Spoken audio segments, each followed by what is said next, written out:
안녕하세요. IT의 진심인 남자 티노입니다. 오늘은 털린 만큼 털린 아이폰 14 프로 유출 루머 완벽 총정리를 해볼까 합니다. 애플 공식 이벤트가 9월 8일로 확정되면서 이제는 정말로 얼마 남지 않았는데, 그런 의미에서 출시 전에 나온 유출과 루머 핵심 소식들은 거의 다 나온 것 같아서 총정리 영상으로 바로 살펴볼게요.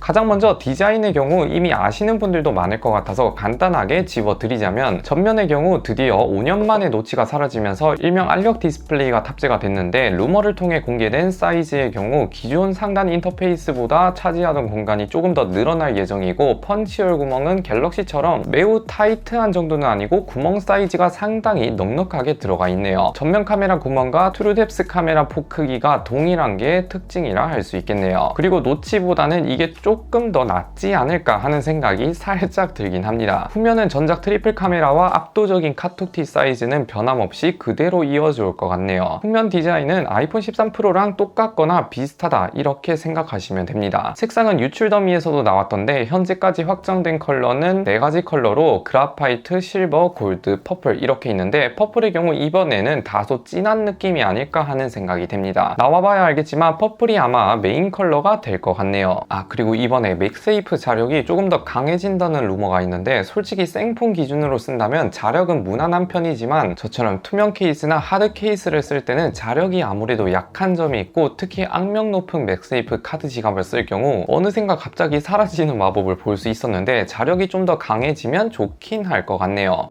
칩셋도 살펴보면 이번에 금 나누기의 일종으로 프로 모델에만 A16 칩셋이 탑재될 예정인데, 물론 금 나누기를 한 건 사실이긴 하나 본질적으로 보면 성능이 워낙에 안드로메다급으로 올라가 버려서 크게 걱정은 안 하셔도 될 것 같아요. 아무튼 TSMC 5나노 공정을 사용한 칩셋인데, 작년에 개발된 3, 4나노 공정 대신 왜 계속 5나노 공정을 사용하나 하시는데, 아무래도 최근 3, 4나노 공정의 경우 대량 생산을 하기에는 아직까지는 부족한 것 같다 판단한 것 같더라고요. 지금까지 나온 뉴스를 봐도 올해까지 무조건 5나노를 사용하고 내년에도 5나노를 그대로 사용할 수 있다는 썰이 유력하다 보니, 아무튼 성능 향상에 엄청나게 크게 오르진 않을 것 같지만 전작보다 대략 10% 정도 상승하지 않을까 생각이 되네요. 그리고 발열에 대해서도 썰이 있던데, 갤럭시처럼 고급형 모델에 베이퍼 챔퍼가 탑재될 수 있다는 루머도 있는데, 이것도 한번 기대해 볼 수 있습니다. 램의 경우 애플 애널리스트로 유명한 밍치고에 따르면 14 시리즈 모두 다 동일한 6기가 램을 탑재한다고 하네요.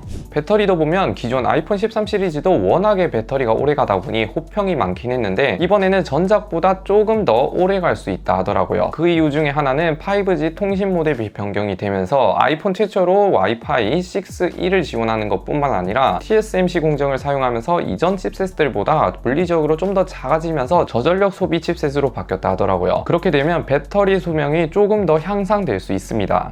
카메라도 보면 아이폰 최초로 48메가픽셀을 탑재되면서 갤럭시에서는 이미 보급형도 사용하고 있는 픽셀 비닝 기술을 사용해서 야간 모드라든지 이미지 개선에 좀 더 상승이 있을 것 같습니다. 그리고 이미지 센서와 픽셀 덕분이지 그동안 4K 60프레임까지 지원을 했던 게 8K 촬영도 가능해질 것으로 기대가 되네요. 개인적인 생각인데 아이폰 13 시리즈부터 워낙에 카메라라든지 동영상 퀄리티가 올라갔다 보니 13 시리즈로 충분했지만 13 시리즈는 어떻게 될지 나름 기대가 되긴 합니다. 그 외에 짜잘한 정보들은 용량 옵션이 이제야 좀 쓸만해진 기본 256기가부터 시작하고 128기가는 없다고 하네요. 솔직히 13 프로를 쓸 때 128기가는 사진이랑 동영상 조금만 찍으면 금방 차기 때문에 256기가 정도는 있어야지 않나 싶었는데, 이거는 환영할 만한 소식이네요. 그리고 이거는 확정까지는 아니고 나올 수 있다라는 정보인데, 모두의 염원을 담은 AOD 탑재가 되냐라는 썰도 있어서 언백 때 이 포인트도 지켜보면 될 것 같네요. 마지막으로 가격은 아시는 분들도 있겠지만 환율이 최근에 13년의 최고치를 경신하면서 전작이랑 출고가가 동결된다 해도 현재 환율 기준으로는 113만원이라 최소 전작보다 10만원 이상 비싸게 나오지 않을까, 이거는 거의 확정이라 생각하셔야 합니다. 아무튼 가격은 어쩔 수 없이 오를 수밖에 없어요.